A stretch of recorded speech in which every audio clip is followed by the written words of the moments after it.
Hello, my loves. What's up, fellow chain breakers? It is your girl once again, TT, the chain breaker, and I want to welcome you back to another segment of Daughters of Narcissistic Mothers, starring moi. I always want to take this time out to say thank you once again for your constant love and your constant support and your kind, sweet, loving words of encouragement. They mean more than you know. I appreciate the vulnerability that I have seen on my page thus far with people opening up and sharing their stories and their own pain. And that is letting me know that, I am accomplishing my mission, part of my mission here. I want to create a space of belonging. I want to create a safe space for us. Might I add that this is a non-judgmental zone, okay? So that is a warning for anybody that comes on here that doesn't understand it. Like I said, you don't have to live it to be empathetic towards it or have a heart, compassion, show compassion to people who are going through. We all have our own walks, we all have our own story. So in this space, we will respect those stories in the name of kindness, in the name of supporting other people and helping us, all of us together, helping one another get through this tough dynamic. This is hard for us, right? So I will state again that this is a non-judgmental zone. What you may feel because you don't understand what you feel if it were me, I would have done. You can't never say never, right? If you haven't experienced, if you haven't lived this, that goes with anything in life, anybody can speak on what they would or wouldn't do. So all I ask is that we keep it classy on here. We keep it kind and respectful, that these are our experiences. When I say our survivors, those who have gone through, those who are going through, and we're all healing together. And I just ask that we respect that and reciprocate the energy, right? That's all I ask. Non-judgmental zone. If you feel like it's something you don't agree with, that's okay. I respect that. To each his own. But like I said, these are our experience. You can kindly excuse yourself from the channel. And that's said with all due respect, and we can move on. This page is not for everybody. This page is for my fighters and my survivors, those who are not willing to give up the fight, who want to heal, who want to thrive in life without having that heavy burden of their mothers on their shoulders and in their ears. This is who I do it for, people who like me. Okay, so let's moving forward. I want to constantly thank you guys for your constant love and your support. Thank you for subscribing. Thank you for watching. I'm enjoying the feedback that I get, the good ones. I'm also embracing the not so good ones because, like I said, my heart goes out to anybody that can relate to me, all right? I made this place for people like myself, but it breaks my heart anytime that anybody can relate to me, okay? So I just want to put that out there, though. So today's segment of Daughters of Narcissistic Mothers, we'll be talking about our lovely narcissistic parents, our mothers, and how they can affect our relationships. That's whether in love, in partnerships, friendships, just in general. And of course, I'll start with my experiences. Like I said, I like to share a piece of myself because we keep it real on here, right? It's raw here. There's no shame here. All stories are welcome, and mine is not to be excluded because I want to use my story and my voice to encourage you to find yours, right? That's the mission. So we hold nothing back here. And if you have some things you want to share, you have a story you want to share, some comments you want to, feel free to leave them there. I'll also leave my my information up here on the screen as well. If you want to inbox me just to talk and ask questions, and you don't want to do it on the comment section, that's cool too, right? All right, so let's dive right into it, shall we? So we're also going to speak on codependency as well, and what that is and what that looks like as well, right? Because the main goal is to encourage you to start your healing, right? And so I'm going to touch on the little things that we need to talk about to get there. So why not talk about how it affects our relationships today? So as far as my experience goes with my relationships, I've had a rocky road in relationships. And of course, the origin, now that I'm coming to grips with what I'm dealing with now, like so many of us, right? Even at this age of 34 now, right? For some older, some younger, right? I say the younger the better, but it's never too late. So for me, of course, it started with my mother and my household, my toxic household, not really realizing that that would soon follow me all of the years of my life into my adulthood and into my relationships, and not really realizing that until I came to grips with what I was dealing with within the family dynamic of dealing with a narcissistic parent, and enabling father, all of those things, right? That all plays a part in me and this heart of mine.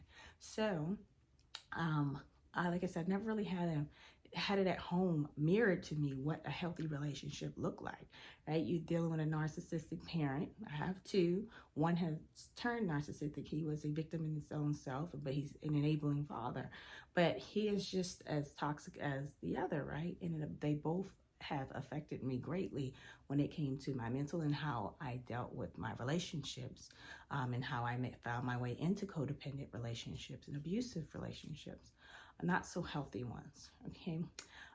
So starting out at a young age, like I said, you guys, that was the whole point of me giving my background history. If you haven't watched them from previous segments, talking about anything from the constant affairs, the infidelity that happened in their marriage, the arguing. My mother was very one-sided in her marriage, not only in my childhood, but in her marriage. So I never really got a healthy picture of what it took for me to be a woman, on what it took for me to be a wife. I say wife too because I was married twice, and we will get into that too. I got into the first part. We'll get into how I made it to two, and both failed. But yeah, I never really got that. And then my father being so passive and so submissive, things that sort, all of that played its part here and here, not really realizing that it was normalized in my household. It was normalized. It's the old, I call it struggle love. That's my title for it, struggle love, where I've watched that in my household, where you have to go through hell and back, right, to be accepted, to be loved. And so this, furthermore, had painted me in my picture, in my head, that this was normal, that this is the only way to obtain love, is through struggle, through the emotional abuse, through the physical abuse. That is love. So it was normal to me, right? And I had no idea that how much that would have played a part in my psyche moving on into my older years. And not only seeing that as a mirror of that, but how I was not loved. I want to say love, don't want to say how I was loved, because I was not loved. That's not love, right? So not only looking at that from the marriage, but how my mother and them dealt with me. My mother, in like so many of us of my fellow chain breakers that can relate to how the narcissistic mother deprives us of love, and we yearn for that, and the validation, we seek so much of her approval, and she makes us work for that, right? We spend so much time showing, hey, look at me, I'm such an awesome daughter, love me, and just to be shunned in the end, that became a normal thing, right? that is very one-sided, right? It's all about them. So we grow up to be people pleasers, and I was a people pleaser, and it started at home with my mother and my parents. We become the overachievers. All of that stuff plays a part in it, a heavy part. The submissive behavior, I felt like I could never win, right? I could never win. So I people please and very submissive towards her, still running after her validation once again, because this is the only way. So when I did all of the work, or more than what I should have done, and I received even just a little speck of love, I felt like, oh, mission accomplished, right? No, it's not healthy. But once again, coming from child, it's been normalized in your household that this is the way, struggle love, right? So it would be something that I subscribed to for a very long time subconsciously, moving forward. So I was a giver. I still am, but it's controlled now. There's a difference. I didn't change my heart. I just changed how I moved and who I moved with it, right? That's the point. Don't ever allow them to change who you are, but just be mindful of who you give that energy to. Make sure it's reciprocated. So like in my household, reciprocation, it was normalized to not have that energy reciprocated. So I was always the giver. So like I said, you hold on to those little moments that you get from our mothers, and we're like, yeah, they love me. No, they really don't in that moment. So that love bombing, right? Love bombing, for people who don't understand what it is like, oh, the overly complimenting, things that's out of the norm for them, showering you with gifts, so many gifts, things of that sort. That moment, and you feel like, yes, I've won her approval for the moment, and things go back to normal. So this would be a pattern for me that it will follow me through my days. Not only with that, but dealing with a mother that is in competition with you. Speak on that. Jealous mother who flirts with your boyfriends, every boyfriend that I had, right? But before we get into that part, we'll show, like, just from the beginning, how that trauma is something I've carried with me and made me very overly submissive, unsure of myself, feeling like I didn't matter, that it was all about the other person and nothing I said mattered, right? So when I was younger, when I was a little girl, I had a family member of mine, was a cousin actually, and I was molested by my cousin, right? Very sick relationship over the years, and this continued on for a long time throughout my childhood. I was very afraid of him. I didn't say anything. Once again, the silence, not speaking out, because my voice was never heard, and I was never, it had no value in my house with my mother. Nothing I said was of value, so I kept my mouth shut for a long time about this, and it would sooner or later be validated on how I felt, because as soon as I came forward with what was going on, nobody did anything, nobody believed me, right? So that caused something in me to break.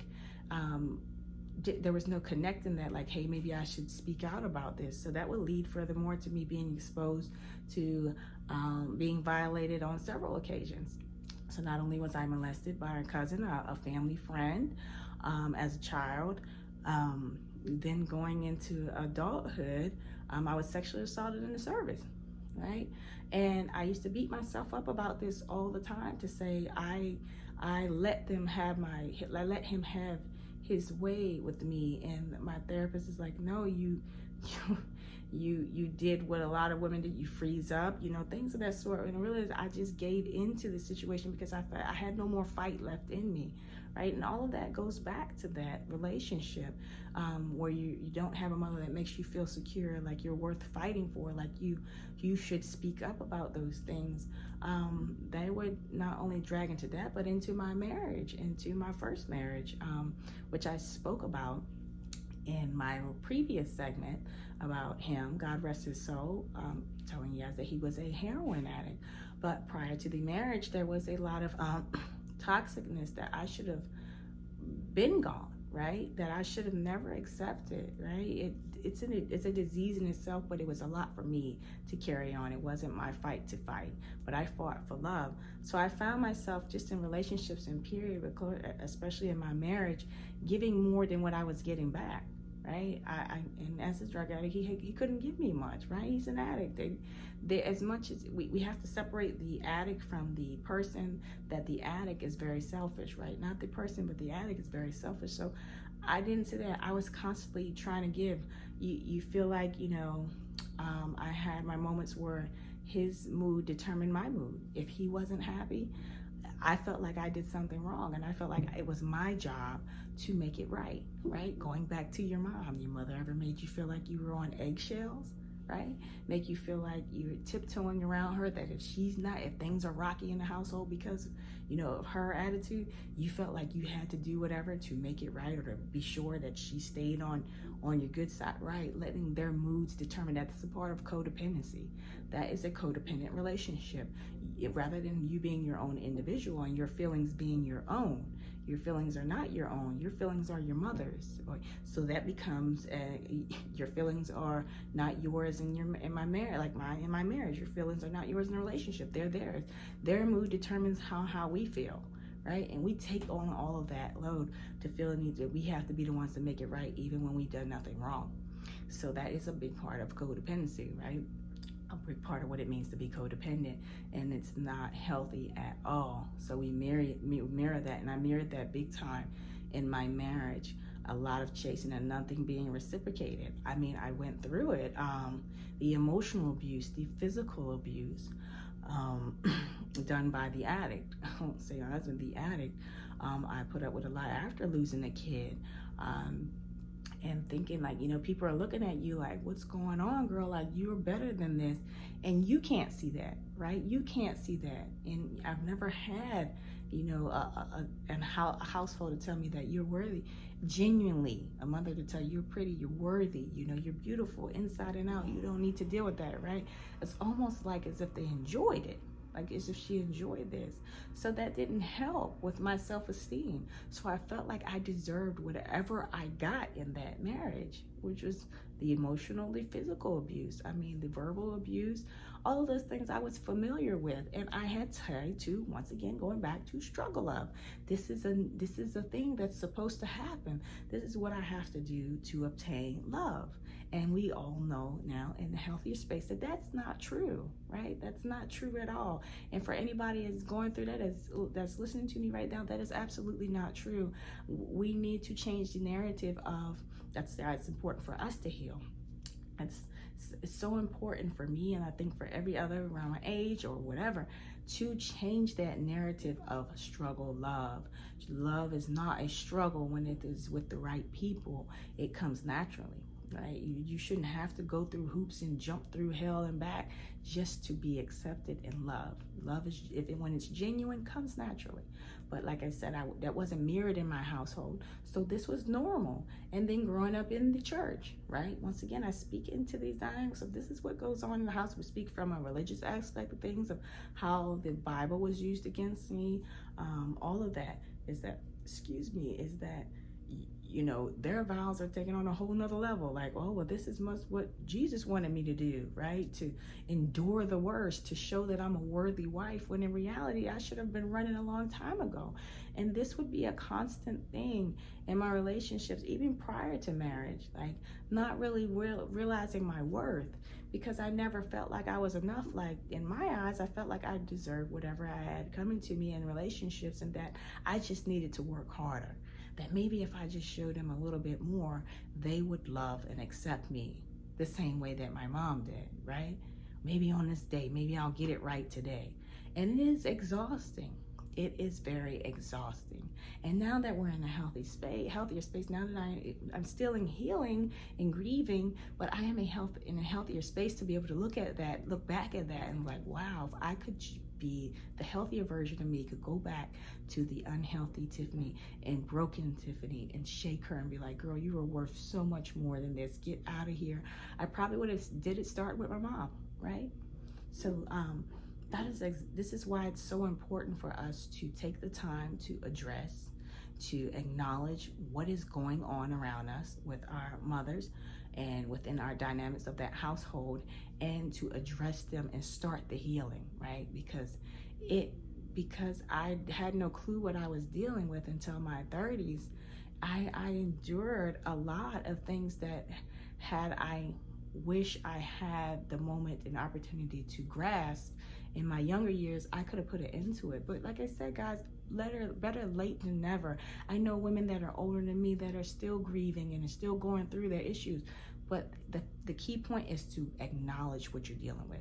So if you can get a grip on what you're dealing with, you can start the process of doing your research. Acknowledge, go to therapy. Because once you pinpoint what you're dealing with, then you know how to fix the issue. You know how to maneuver around that when it comes to your healing. So, like I said, non-judgmental zone. We all learn, and this is why I'm a firm believer of making this channel, to spread that knowledge and that encouragement, because we all need it. We all need it. Nobody can heal being judged for something that we didn't ask for the pain, right? We have big hearts, right? Things of that sort. That's why I make sure that I tell people this is a non-judgmental zone. It happens, right?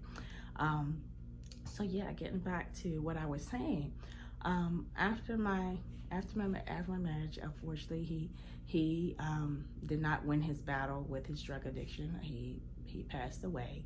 I dated, of course, after that. Oh, my heart, I'm still susceptible because I still had that toxic relationship going on with my so-called parents, my womb and sperm donor at home. And that did not help at all. That did not help at all for me to see my worth, because had I saw my worth with that, I would have went no contact a long time ago. But I'm still holding on to that too. So of course, I'm still vulnerable. I'm still vulnerable in this world. I was never really taught what love was and what it looked like. So I really came out into this world learning for myself what love was. And so it was trial and error. And let me tell you that trial and error was rough for me. Rough during, I mean, to the point where I got knocked to my knees. Like, I can look back at some of those situations like, oh God, I know you had your angels encamped around me during that time. But this is why I say it stops here with me. I refuse to, when it's my time to be a mommy, to pass that along to my child, yet alone treat my child that way, but pass that trauma along to them. I want my children to know they are worthy, that they are loved, that what it looks like, what healthy love looks like, what healthy relationships look like in life and love and in partnerships, friendships, all of that. So this is why it's so important, and most importantly in us, right? What RuPaul said, because if you can't love yourself, honey, then who the hell else will? That is the truth. Can I get an amen? It's the truth. But yeah, just moving on from that relationship, and nothing ever really worked. It was very short relationships, and it had nothing to do, honestly, nobody's perfect, but I know in my heart, looking back, had nothing to do with me and the fact of destroying it. It wasn't supposed to be to begin with, if it made sense, because that person didn't deserve me. So I was very vulnerable. I had a target on my head that I could be used, abused, and taken for granted, taken advantage of, right? So I endured follow. I was a magnet for the creeps, for the assholes, things of that sort. I was a magnet for it. And it's the brokenness in me that is attracting them. They want the good woman. They want all those qualities, but they don't want to commit to that. But they're toxic themselves. And I don't see that, because once again, it's normalized for me. This is normal behavior. This is what I see all along. Maybe they just need me to love on them a little bit more, when in reality, I need to love on myself more. If I loved on myself a little bit more, then maybe you wouldn't even be with me to begin with, right? I'm out of your league.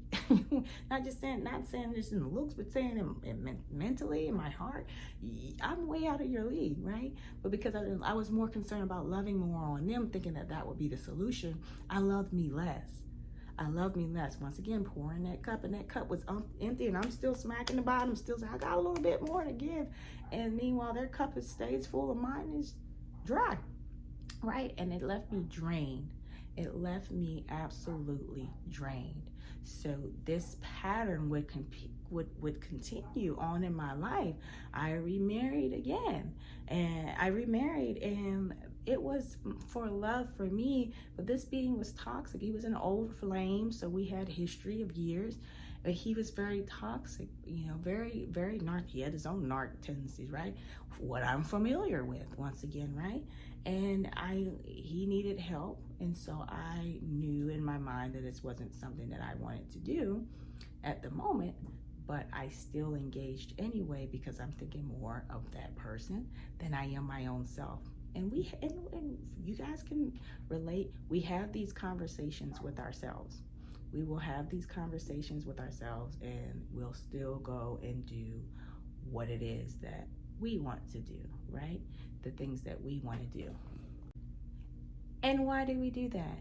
Why do we go against our own mind and what our own mind is telling us, and we still go with the heart? Because once again, we're falling back into that people pleasing, that their feelings mean more important than ours, right? So fell into the trap again. It was doomed to begin with, so it wasn't really a marriage. I had no business getting married the first time, neither the second. But this is just to show, like, I'm transparent. Like, this is why I created this page. We need to talk about these things because there are so many people that are so judgmental and not understanding that when there is no healing and when there is brokenness, there is room for repetition, that there is room for these patterns to keep reoccurring. That's why I say you don't know someone's story. We have no right to judge. This is why I created a safe atmosphere for us, because there's so many of them like myself who can relate. So in order for me to let you know that it's a safe place, I share my experiences. I bear no shame, because guess what? In order for us to get to the beautiful other side, we have to talk about it. And I want you to get to the other side as well. So we're going to talk about those things, those hard things. There's no shame in that. I'll never feel bad, not even with my mother at all, for possessing the heart that I have. I'll never change who I am. Like I said, we're not going to change our hearts. We're going to change who we give that to and how we give that, right? If they're worthy, we can still be that person, just not with those people, right? So I have no regrets in this life. If anything, we all think, I think that whoever can relate to me, share a like-minded heart, I think that they're the stupid ones, right? They gave up on a brilliant, amazing people like us. Who would do that? What person in their right heart and mind would do that? Nobody, right? Okay, so don't beat yourself up too much about it.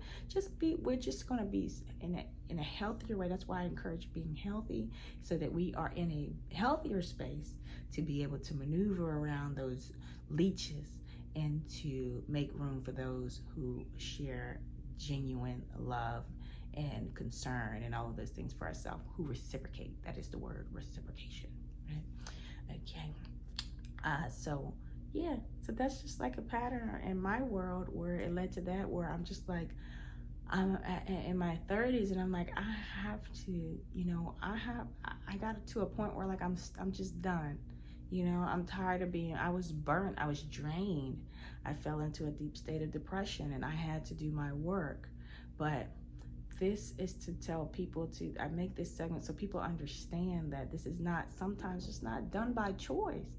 This is what happens when our trauma and our wounds are not addressed. It is real, and narcissistic abuse is real. I endured physical and the emotional, but let me tell you something. I can heal from my wounds, but my mental is a lot more work to do. But I'm willing to do the work because I know, one, that I'm worthy. Two, I don't want to pass that along to my young ones when I have them, when the Lord sees me fit to be a mother. This is important. We want it for ourselves. We even mirror that in not just in relationship, but in my friendships too as well. I'm so used to not being heard in my household that, I'm not used to being heard in my household. So for me, I just keep quiet. I deal with my issues by myself, right? I deal with them by myself. I have a hard time allowing other people to be there for me. is a struggle because I didn't have that. I dealt with it. I had to form my own sense of independence.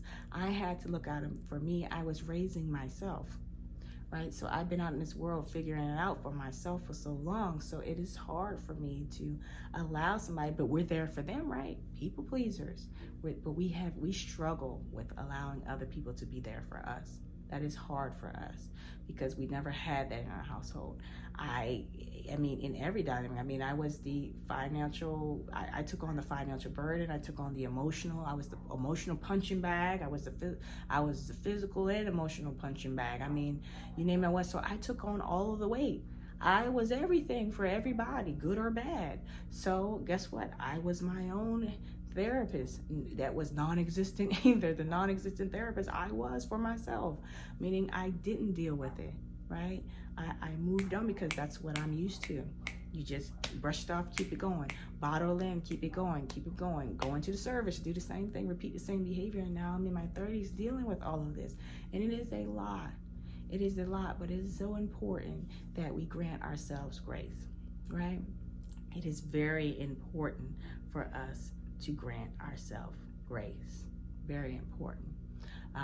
Now I can say that I am so proud of myself because I am in a much healthier space where I am actually with an awesome being at this moment. He's very patient with me. He's been very kind and very understanding through this. But I feel a sense of security. Why? Because my mind is a lot healthier, and I'm able to, I'm seeing through glasses of being healthier, not brokenness. So I'm not as vulnerable as I once was and susceptible to the jerks and the idiots who wanted to leech off of me. And I mean, the biggest thing was going no contact. We talked about it in my last segment. Cutting off the womb donor and the sperm donor, because I refuse to call her a mother because she's not. Mother, the titles mother and father are earned. Anybody can push out a baby, but that doesn't make them a mother or a father, right? You can conceive, but doesn't make you parents, right? There's more to that than that. So cutting that off, cutting that toxicness off was a major step towards me healing and find myself. Now I find myself in a healthier space where I can welcome it in. And guess what?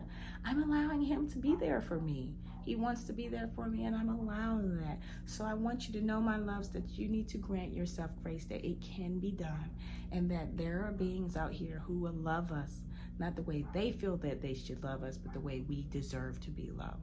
They do exist, and you just grant yourself patience and time. In due time, it will come. Even this is still a process for me, but we're starting. That's the whole point, is to get started, right? So hopefully I encourage somebody tonight and to let you know that, once again, that you are not alone. You are never alone. I am right there with you in this process. It is not an easy one for those who can identify with it. I am so happy for you. Say a prayer for us who unfortunately can. Know that we're taking it once, and encourage them. You know somebody, encourage them to take it one step at a time. One step at a time. Grant yourself grace. Don't beat yourself up. But just know that every little piece, you notice that there are a lot of pieces in our world that the origin is back to the narcissistic mother and just that toxic dynamic in the household in itself. So addressing that is very important, and I encourage you to start. So if you see those things in your relationship, or you just your friendships, whether it's a partnership, friendship, things take note of those things about yourself, right? Draw back a little bit. If you're not being reciprocated that energy, that whether it's friendship, relationship, it serves you no purpose, right? You deserve just as much love that you pour into everybody else. You deserve that to be poured into you, right? And like I said, as I say into this to you, I am saying that to myself. Trust and believe that, my loves. We're gonna get through this together, one day at a time. So I will wrap it at that. We'll cut this one. And I just want to say thank you again for tuning in to my session. Don't forget to like, don't forget to subscribe, don't forget to comment. I want to hear the rawness, all of that. Like, I want to hear all your stories. I want to hear that. It fuels me. It fuels me to continue this path of bringing awareness and healing to all. And if you know somebody else that needs it, send this their way. Everybody needs something. I want to be the person that I wish I had, right? And hopefully I can encourage you to do the same.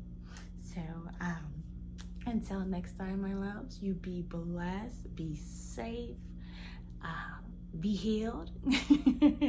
Start your healing.